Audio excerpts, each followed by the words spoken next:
Look at this image. Soldiers move toward a settlement blanketed by dark, rising smoke. Our feeds are flooded with these stark realities of conflict.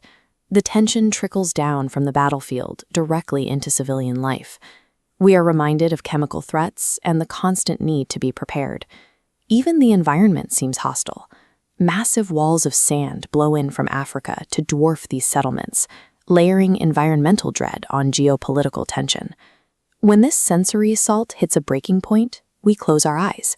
We assume that sleep is an escape, a quiet reset that lets us leave the chaos at the door.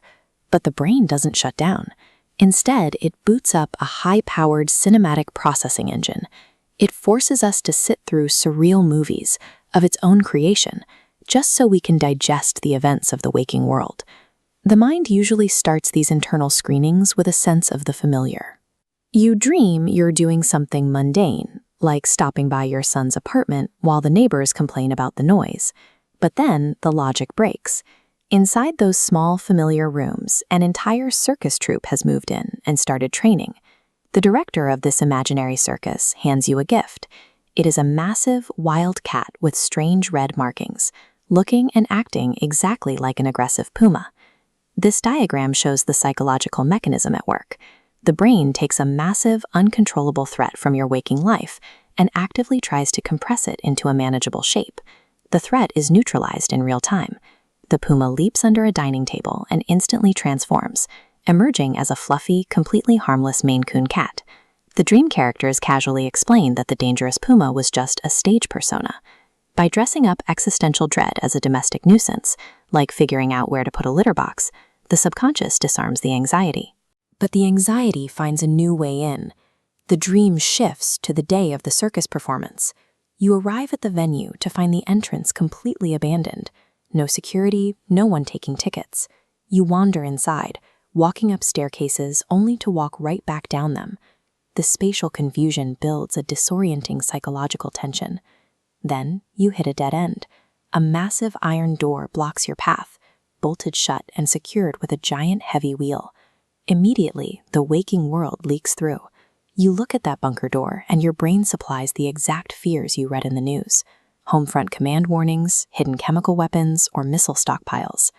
Despite those fears, the pressure of the crowd waiting behind you pushes you forward. You force the heavy wheel to turn and yank back the iron bolts. The massive door cracks open. But instead of weapons, the bunker is packed floor to ceiling with chocolate bars, bright hard candies, and gift sets. Right as relief sets in, a stranger runs past and warns you that the room is a trap, winking and adding that things are not what they seem. The warning is literal. The subconscious relies on this illusion of sweetness. The mind provides the candy to make the descent into the vault bearable, masking the cold iron until we are ready to see it. Then you wake up. The morning light hits the room, and the unanswered questions of the candy trap dissolve. You check the morning headlines.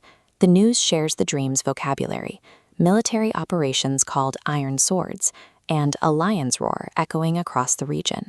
Psychologists call this trauma sugarcoating. The brain takes brutal reality, like operations involving heavy iron, and wraps it in sugar.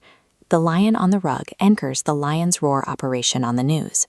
Domestic symbols become a bridge to translate reality. These symbols act as a shield. Converting geopolitical terms into domestic objects creates a mental barrier, protecting us from the raw news cycle. The brain constructs these absurd traps so we can survive processing the waking world's terrors. It turns the heavy iron into chocolate just long enough for us to wake up, find our footing, and face another day.